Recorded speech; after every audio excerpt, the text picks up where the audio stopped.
Hello everyone, good morning. सुबह के अभी बज चुके हैं 9:16 हो रहे हैं। और जब मैं घर से चली ना तो मेरा मोबाइल बैटरी लो। आज मैं जा रही हूँ मायके ससुराल में, मतलब आज मेरा तीसरा दिन है। और मैंने सोचा हमारी चाची जी जो हैं वो ख़त्म हो चुकी हैं, जिनको मतलब मैं जब ख़त्म हुई थी तब नहीं गई थी। ये सुल्तानपुर की मार्केट है। जिनको जो हमारे देखते हैं ब्लॉग सुल्तानपुर से हैं तो आप लोग ज़रूर कमेंट कीजिएगा। तो सबसे पहले मैंने प्रतापगढ़ का रास्ता दिखाया, उसके बाद ये सुल्तानपुर का है। और मैंने कहा जैसा कि मेरा बैटरी मोबाइल का घर से निकलते ही पता चला लो है, क्योंकि मैंने घर में चेक नहीं किया। जब रास्ते में बैटरी लो बता तो मैंने कहा वो देखो बैटरी लो है। तो मैंने बहुत ज़्यादा नहीं शूट किया, थोड़ा थोड़ा शूट किया। अब मैं पहुंच चुकी हूँ अपने मायके, और मायके में मतलब हमारी चाची जी नहीं रही, जिसको चहकारी बोलते हैं, तो मैं वहीं पे गई थी। साथ में पद्देव जी गए थे। बच्चे को मैं प्रतापगढ़ ही छोड़ के आई हूँ, मतलब घर पे ही छोड़ के आई हूँ, उनको नहीं लेके आई हूँ। तो बस ये थोड़ा सा रास्ता जो है ना मतलब थोड़ा थोड़ा पैदल चलना होता है, बस सड़क से उतर करके थोड़ा। और देखिए गाँव की हरियाली, देखिए चारों तरफ धान लहलहा रहे हैं। गांव की शोभा ही अलग रहती है। देखिए गांव में इतना ज़्यादा महंगाई नहीं होती, क्योंकि वहाँ पे खेती होती है। देखिए कितने सुंदर, आपको जितनी दूर आपकी निगाह जाएगी ना सिर्फ और सिर्फ आपको धान ही धान दिखेंगे।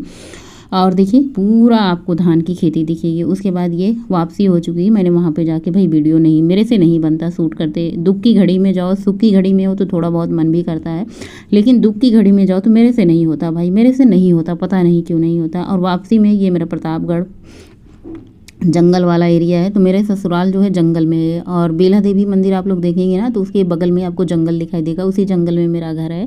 और पद्देव जी के फ़ोन से मैंने शूट किया। बड़ा ही अलग होता है उनका कैमरा, पता नहीं फ़ोन पुराना है ना तो उनका कैमरा भी थोड़ा सा अलग टाइप का है। तो ये देखिए जो सई नदी का पुल है, हमारे घर से आते ही पड़ता होगा, तो आप लोग बताने की ज़रूरत नहीं है कि अब मैं बेला देवी मंदिर के पास ही मेरी ससुराल है। और पूरा दिन सफ़र करने से तो हालत तो ऐसी खस्ता बस्ता हो चुकी है कि पूछो मत। घर आके सबसे पहले स्नान करना है, क्योंकि थोड़ा सा रिलैक्स भी होगा। और वहाँ से आने के बाद स्नान करना चाहिए ही होता है।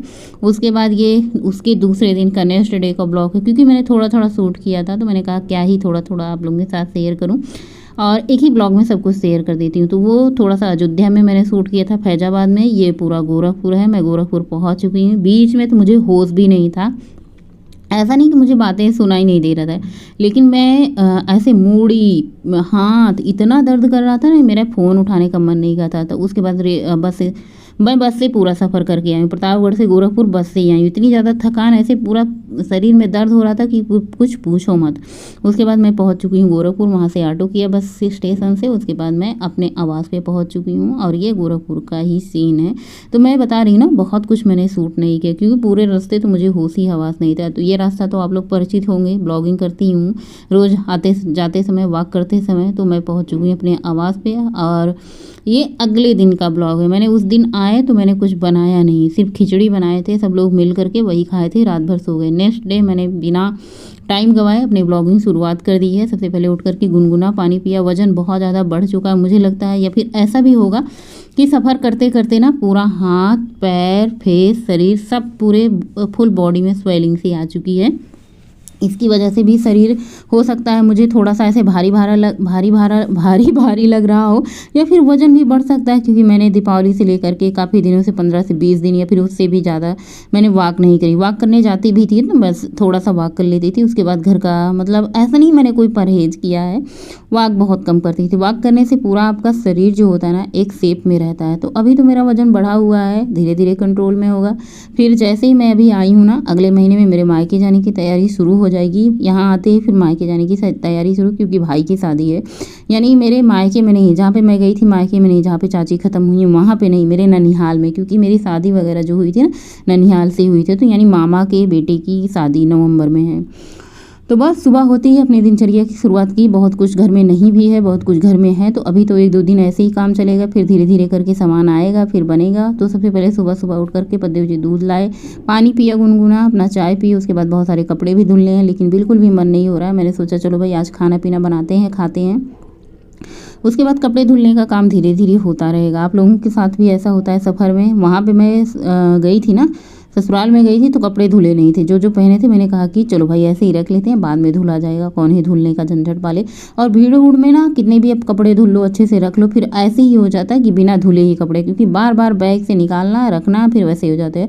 तो मैं इतने ही कपड़े ले जाती हूँ जितना पहन सकूँ, और 2 सिंपल साड़ियाँ रहती है जो कि मैं डेली पानी से भी धुल के डाल दो तो अगले दिन पहन सकते हो। अभी इतनी ज़्यादा गर्मी नहीं है। तो बस घर आकर के सबसे पहले मैं बनाऊंगी कद्दू की सब्जी रोटी, जिसको बनाने के लिए सबसे पहले पंचफोरन का तड़का दिया, उसके बाद प्याज और डाली, उसके बाद हरी मिर्च लहसुन का तड़का मैंने कूट करके डाला, उसके बाद आज अदरक नहीं थी, ख़त्म हो चुकी थी, उसके बाद चना कद्दू आलू मैंने ऐड किया है। बहुत स्वादिष्ट सब्ज़ी बनती है। मुझे ऐसा लगता है सारी सब्जियों से अच्छा तो मुझे कद्दू की ही सब्ज़ी अच्छी लगती है, बहुत अच्छा लगता है। इसमें छोटे चने डाल दो, काबुली चने डाल दो, और ज़्यादा कुछ आज मेरा बनाने का मन नहीं हो रहा था। थकान इतनी ज़्यादा है, भूख भी उतनी ज़्यादा नहीं लग रही थी जैसे लगती है। जब काम करो, एक्सरसाइज करो, वॉक करो, जितनी आप एनर्जी खर्च करो ना, भूख भी उसी हिसाब से लगती है।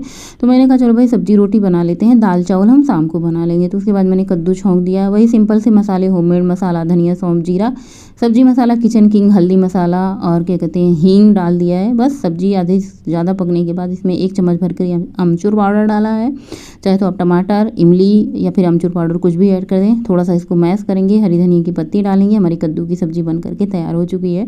आप इसे चावल के साथ खाएंगे तो भी बहुत अच्छा लगता है। बहुत सारे लोग चावल के साथ भी खाते हैं, मैं भी खाती हूँ, बहुत अच्छा लगता है। थोड़ा सा सब्जी को क्या करो ना, मैश कर दो, और पानी को चाहो तो थोड़ा सा आप और भी सुखा दो। जितना पानी आप सुखाओगे ना उतना ज़्यादा सोंधापन आएगा सब्जी में। तो बस पानी अच्छे से सूख चुका है, इसको खूब अच्छे से मैंने मैश कर दिया है। एक आध आलू खड़े दिख रहे होंगे, बाकी कद्दू को मैंने मैश कर दिया। तो बस सब्जी पक चुकी थी। आज मेरा मन हो रहा था कि कुछ सोंधा सोंधा चीज़ खाने का, या तो मैं इसमें सत्तू ऐड करती या तो मैं बेसन। तो मैंने कहा चलो भाई बेसन ऐड कर देते हैं, बेसन और गेहूँ की मिक्स रोटियाँ बनाते हैं और खाते हैं। तो बस फटाफट से आटा गूँथ करके लगाते हैं। जब हम कहीं जाते हैं और वहाँ से आते हैं ना, तो कुछ टाइम तक तो मुझे समझ नहीं आता कि क्या करें, कैसे करें। शरीर इतना ज़्यादा थका रहता है, काम इतने ज़्यादा हो जाते हैं, कितना भी घर साफ़ करके जाओ ना, घर आने के बाद ऐसे फैल जाता है। मतलब जैसे सामान बाहर से रहता है, अंदर करके जाओ तो बहुत सारा, फिर बाहर करो, अंदर करो, फिर ये होता है ये नहीं, सब्जी खाली करके जाओ, फिर सब्जी ले आओ। जैसे कहीं जाना होता है तो नहीं भैया सब्जी नहीं चाहिए क्योंकि कल जाना है, फिर आने के बाद सब्जी लाओ, फिर बनाओ। तो ये सारे काम हो जाते हैं। तो इतना फैलावा चाहो तो 4 दिन के लिए, लेकिन काम जो है 40 दिन तक ख़त्म नहीं होते। तो बस फटाफट से गर्मा गर्म रोटियां बना रही हैं। पहले बच्चों की थाली जाती है। और आप लोग मुझे देखकर क्या बताएंगे, शरीर फूला है कि वज़न बढ़ा है, आप लोग बताइएगा। फिलहाल अभी मुझे समझ नहीं आ रहा है वज़न बढ़ा है कि शरीर फूला है। कुछ दिन तक थोड़ा सा आराम करते हैं और उसके बाद फिर वज़न करते हैं, फिर बताएंगे आप लोगों के साथ, कुछ आप लोगों के साथ शेयर करेंगे कि वज़न बढ़ा है। क्योंकि अगर स्वेलिंग होगी तो धीरे धीरे आराम करेंगे तो वो ठीक हो जाएगी, लेकिन वज़न बढ़ा है तो आराम करने से वज़न नहीं बढ़ेगा, बल्कि वॉक करने से वज़न धीरे धीरे कम हो जाएगा। खाने में मैंने 3 रोटियां ली, वो भी देसी घी लगी हुई, साथ में कद्दू की सब्जी, थोड़ा सा मूली और खीरे का सलाद। स्वाद तो इतना ज़्यादा आ रहा था कि पूछो मत खाने का।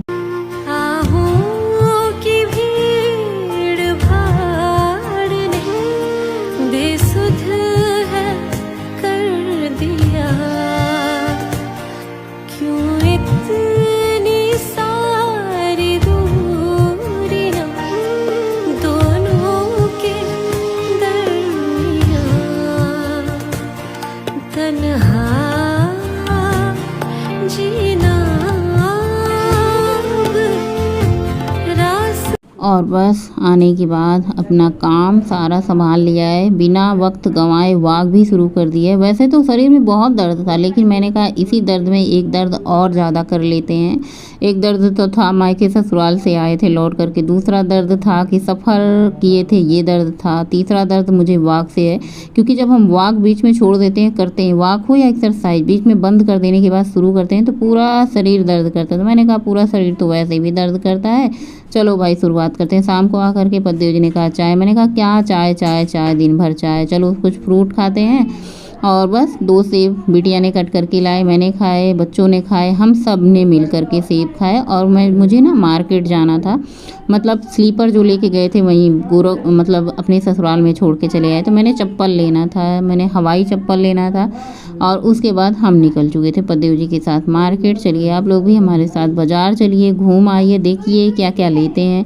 वैसे तो मैं कोई प्लान बना के नहीं गई थी लेने के लिए कि मतलब ये लेना है। हमारे घर में देखिए कितने सारे लोग बोल रहे हैं, मुझसे ज़्यादा ये लोग बोलते हैं। जब मैं वॉइस ओवर करती हूँ पूरा दिन इंतज़ार करती हूँ कि ये लोग चुप रहें तो फिर मैं बोलूँ, लेकिन जब मैं बोलती हूँ तब ये लोग बोलते हैं। तो बस ऐसे कैसे काम ही होगा, मतलब बस होता रहता है काम, क्या ही बताएं। तो मार्केट जाना कोई ऐसा नहीं था कि अभी घर से आए अभी तुरंत मार्केट जाना था। स्लीपर लेना था जो कि ज़रूरी था भाई पहनने के लिए। अभी भी हमारे यहाँ गोरखपुर में देखिए छठ के 2 दिन बाद तक सारा ऐसे दुल्हन की तरह सजा रहता। तो मैं पहुँची स्लीपर की दुकान पे। अब यहाँ आने के बाद मुझे सैंडल एक से एक दिख रहे थे। लालच तो होती है भाई देखने के बाद, मैंने कहा चलो आप लोगों को भी दिखा देते हैं। वैसे मुझे बहुत सारी चीज़ें दिखती हैं लेकिन पसंद जो होती हैं बहुत कम आती है। मैं 100 में से एक आध चीज़ें पसंद करती हूँ, मतलब ऐसे नहीं कि मतलब जो मन में आए वैसे उठा लिया। जब तक मुझे पसंद नहीं आ जाता तब तक मैं नहीं लेती हूँ। बहुत सारे जूते सैंडल थे। पिछली बार मैं पिछले महीने में गई थी तो बेटे के लिए जूता लाई थी और अपने लिए चप्पल लाई थी, वो भी मैं आप लोगों को दिखाऊंगी। तो जितना सामान मैं ख़रीद के लाई हूँ शायद 2000 से ऊपर की ये बाज़ार है। तो बिटिया के लिए बिंदी लाई थी, कलर बार की लिपस्टिक लाई थी जो कि ये काफ़ी अच्छी होती है। मेबलिन का भी मैं पिछली बार लाई थी जो कि 1000 का था, लेकिन कलर बार मैंने कई बार यूज किया तो वो बहुत ज़्यादा अच्छा था। और ये फेस कनाडा का काजल है। प्राइस भी मैं आप लोगों को दिखाती जा रही हूँ। इसका प्राइस कितना है मैं आपको दिखा देती हूँ। लगभग ये शायद 600 का था, 575 का था, 600 का था। और लिपस्टिक भी मतलब 500 की थी, नहीं हाँ। और ये चप्पल का दाम तो मुझे नहीं पता हवाई वाले, लेकिन अपने चप्पल का दाम मुझे पता है जो कि 540 रुपये का था। पिछली बार शायद महंगा था जो मैं लाई थी, इस बार थोड़ा सा सस्ता ही मैंने लिया है। मैंने कहा चलो भाई शादी पार्टी में ये चप्पल बेटी के लिए है, वो वाला चप्पल बेटे के लिए है। और मैं जो ये वाली बेटी के लिए चप्पल लाई थी लेकिन उसको पसंद नहीं आया, थोड़ा सा हील में है। मैंने कहा बेटी के लिए ले लेती हूँ, पार्टी वेयर है, लेकिन बच्चों को कहाँ पसंद आया है।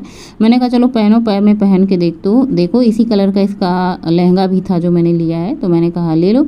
उसको नहीं पसंद आया, मैंने कहा उसको नहीं पसंद आएगा तो फिर मैं ले लूँगी, अगर उसको पसंद आया तो वो ले लेगी। तो बस ये थोड़ी सी शॉपिंग थी, हमारी ख़रीदारी थी जो मैंने आप लोगों के साथ शेयर की। अच्छा हाँ, मैं जो पिछले महीने चप्पल लेके अपने लिए आई थी वो मैं आप लोगों को दिखा दूँ। ये भी काफ़ी ज़्यादा सुंदर चप्पल है। अभी ये थोड़ी सी गंदी हो गई है, मतलब इसको साफ़ करना है मैं, क्योंकि मैं ससुराल पहन के गई थी ना। आपको दोनों में से कौन सी चप्पल अच्छी लग रही है ये वाली बताइएगा। पहले वाली जो मैंने पहले महीने में लेके आई तो बहुत ही ज़्यादा कंफर्टेबल है, बहुत ज़्यादा गुलगुल है, ऐसे पैर नहीं दर्द करेगा। तो बस ये सारी शॉपिंग जो मैंने आप लोगों के साथ शेयर की, मैंने कहा इसी टाइम दिखा देती हूँ वरना पैक करके रख दो तो फिर खोलने का टाइम नहीं मिलता। दौड़ करके भाग करके फटाफट से आई मार्केट से। उसके बाद दाल चावल बनाया। दाल चावल अपने घर का दाल चावल जो होता है ना अलग ही टेस्ट होता है। सुबह की थोड़ी सी सब्जी बनी थी, दाल चावल रोटी, मैंने तीनों चीज़ बनाई। देखिए अभी सुबह तो मैंने रोटी बनाई थी, लेकिन चावल से क्या होता है ना बच्चे का और पतिदेव जी का काम कम चल जाता है, लेकिन ऐसा होता है कि चलो भाई थोड़ी सी रोटी भी बना लेते हैं, ज़्यादा सही रहेगा। उसके बाद मैंने अपनी थाली में सुबह वाली रोटी रखी है, सुबह वाली सब्जी, थोड़ा सा सलाद, मूली, खीरा ये सब रखा है, थोड़ा सा चावल, दाल पूरी कटोरी भर करके रखी है, क्योंकि दाल की तलब जो होती है, अपने हाथ की दाल जो मैं बनाती हूँ ना भाई साहब इतना अच्छा लगता है, सब्जी की ज़रूरत ना ही पड़े। उसके बाद थोड़ा सा मिर्ची के अचार के बिना तो भाई टेस्ट अधूरा है। मिर्ची का अचार मुझे नहीं लगता अभी आप लोगों के साथ शेयर किया, जल्दी शेयर करूँगी, बहुत टाइम से मिर्ची का अचार बना हुआ है। अच्छा, ससुराल जाने के बाद ना मुझे ब्लॉग शेयर करने का भी टाइम नहीं मिलता इतना ज़्यादा, मतलब मेरी फैमिली है, बड़ी फैमिली है कि उसमें मैं कहाँ रह जाती हूँ, अपने कमरे तक आने का टाइम नहीं मिलता। तो बस रात के टाइम सब कुछ मेथी दाना का पानी पिया और उसके बाद बस सो जाऊँगी। आज मैंने कितनी वॉक करी है, मतलब वॉक भी करी थी, उसके बाद मार्केट भी गए थे, वो मैं आप लोगों के साथ शेयर करूँगी। अगर मैं इसी तरीके से रोज़ डेली वॉक करूँ सुबह शाम ना तो मेरा वजन बहुत जल्दी घट जाएगा। लेकिन सुबह के टाइम तो मुझे आजकल निकलना नहीं होता, पता नहीं क्यों मन ही नहीं होता। और शाम के टाइम जाती हूँ, सखी सहेली के साथ जाती हूँ तो एक ही चक्कर लगा लेती हूँ। 6.5 किलोमीटर की वॉक करी है, 434 कैलोरी मैंने आज बर्न की है। इसी के साथ आज का ब्लॉग एंड करते हैं। गुड नाइट, शुभ रात्रि, थैंक्स फॉर वॉचिंग।